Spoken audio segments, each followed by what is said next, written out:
Hey, what is up, folks? Hope you guys are all doing well. This is Waj from MW Technology, and today we're going to be taking a look at an e-scooter that I've been testing out for the past short while, the TurboAnt X7 Pro. This is an adult commuting style e-scooter that packs a lot of important features, including a 30-mile or 48-kilometer maximum range, 20 miles an hour / 32-kilometer top speed, a triple braking system, a foldable portable design in conjunction with a removable battery, and all for a fairly aggressive price point of under $500 USD. Now, for the past year, I've been testing out a lot of different electric kick scooters from the big manufacturers such as Ninebot and GoTrax, which are readily available on Amazon. Specifically, we tested out the G-Max Ultra, which had similar range and top speed performance capabilities as the X7 Pro that we have over here. But I think the X7 Pro from TurboAnt has some key advantages from a design perspective that's going to make it quite appealing, especially for people that want a more compact, portable, and versatile solution. And speaking of that versatility factor, I think one of the biggest highlights on the scooter has to be the removable battery design. I think most scooters in this compact category should employ some sort of solution where you can take the battery out for repair purposes, as well as potentially doubling or tripling your range with extra battery modules. And I think TurboAnt does a great job of making these batteries readily available. For example, this scooter uses a 10 amp hour battery. You can even potentially carry a spare battery with you in a backpack and effectively double your range from 30 to 60 miles. And swapping the batteries out is actually relatively simple. It's just a quick release mechanism located at the bottom of the stem portion of the scooter, and it only takes a few seconds to make a swap. The only downside of having the battery embedded in the stem of the scooter is that it does make the diameter of the stem quite a bit larger. So when you're transporting the scooter in its folded up position, you are going to need to grab that fatter portion of the stem, which might be a little bit cumbersome if you do have smaller hands. But for me personally, this trade-off is definitely not a huge compromise, since I would rather have access to the battery to begin with rather than it being embedded in the bed of the scooter, like what we find with other scooters from GoTrax and things like that, where you cannot replace or change the battery out yourself. Now, in terms of the weight and overall dimensions of the scooter in its folded position, which is its most compact form, the total length is about 108 centimeters.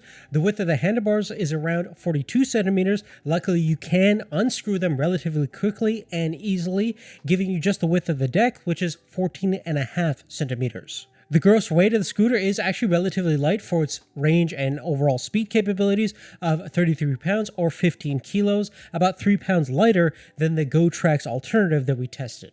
Now, the ride height is about 11.5 centimeters, and there is no active suspension or anything like that. All the bumps and everything on the road are going to be absorbed through the 10-inch pneumatic air-inflated tires, which are perfectly fine for street and a little bit of gravel use here and there, but definitely not the best for off-roading capabilities. So you want to definitely keep this thing mostly on the street.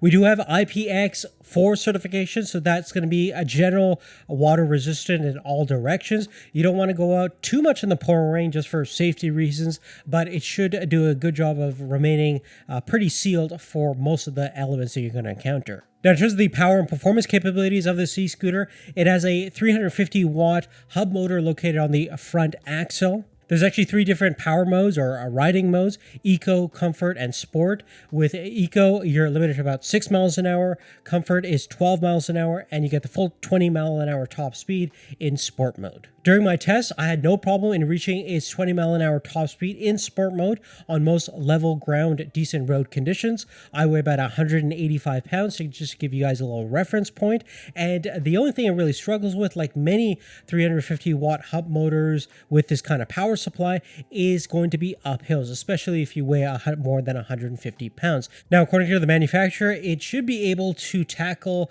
gradients up to 15 degrees, but it definitely will depend upon how much the rider weighs. In most case scenarios, for most North American and Europeans out there, they're going to definitely struggle and probably going to need some manual foot assistance to get up most hills above a 10% gradient. Now, besides that, I did experience a little bit of clogging. You would hear this kind of like knocking sound on the hub motor area, especially when you're engaging full throttle at a low speed.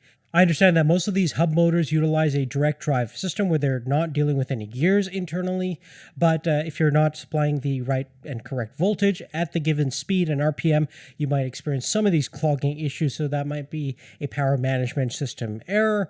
But it happens fairly occasionally, and it's not a major cause for concern for most of my riding experience. Beyond that, from a safety perspective, we have a triple redundant braking system, including a rear-mounted disc brake with a flashing LED tail light, as well as an electronically controlled brake at the front, utilized by the hub motor, as well as a manual auxiliary brake, which is just a mechanism that you can push onto the rear fender, and you apply some frictional resistance to the back tire, thus being able to stop in emergency situations from top speed to 0 in about 16.4 feet.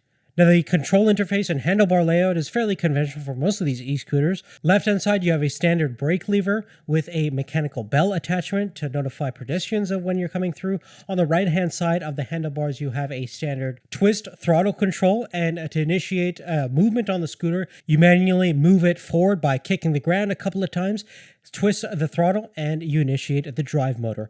On the throttle knob, you also have a power button, which you can turn the scooter on or off by holding it accordingly, and a function button, which has two purposes. A quick single press will initiate the different drive modes from Eco, Comfort, and Sport, and a double press will turn the front LED light on or off. It's a 3-watt LED, perfectly adequate for most nighttime and low light conditions. The center display is super simple. Basically, you have a battery level at the bottom portion of the display. The speed is in the center portion, and you basically have small little icons of what drive mode you're in, as well as whether your LED light is on or off. In addition to that, you also have cruise control, which you can initiate at any speed by holding a constant speed for about 6 to 10 seconds. You'll hear a little beep, and a little icon will pop up on the display, notifying you that cruise control is engaged. If you want to disengage, you simply just tap the throttle or brake. Now, during my time with the X7 Pro, I did manage to do 2 individual range tests.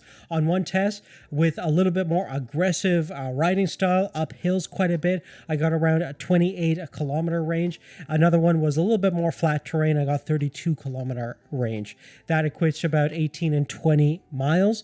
That's quite a bit off of what the estimated 30-mile range was, but given the fact that I do weigh quite a bit, 185 pounds, and in rough kind of hilly terrain, that's definitely not too shabby. The charging time is about 5 to 6 hours on a standard AC charger, either on 120 or 240 volts. Now, currently, the X7 Pro is actually on sale for under $480, and you can also get their M10 commuting electric scooter for under $400. That basically has an 18-mile range compared to 30 miles theoretically on the X7 Pro. And at that price point, in combination with the removable battery, high-speed performance, and an overall lightweight versatility factor of these things, I think they're definitely ones to look out for if you're in the market for a budget-friendly e-scooter. That, of course, being said, it's important to note that there are certain limitations of these scooters. For example, the range and overall performance is going to fluctuate depending upon how heavy you are as a rider. Certainly, uphill climbing is definitely going to be a challenge for most of these scooters with this kind of power output, and indeed the fact that there is no suspension, so these are mostly limited to concrete riding. But besides those notions, I'm having a whole lot of fun with the X7 Pro, and if the weather stays good here out in the West Coast, it's going to be an awesome summer with this thing. I'll hopefully go on a lot of mini adventures. Now, if you're interested in learning more about this e-scooter, check out the description down below for all the latest pricing and details. I want to thank TurboAnt for supplying this unit, and I want to thank you guys so much for continuing to watch the channel, supporting, subscribing, liking, and sharing our videos. We'll see you real soon in the next one, and take care.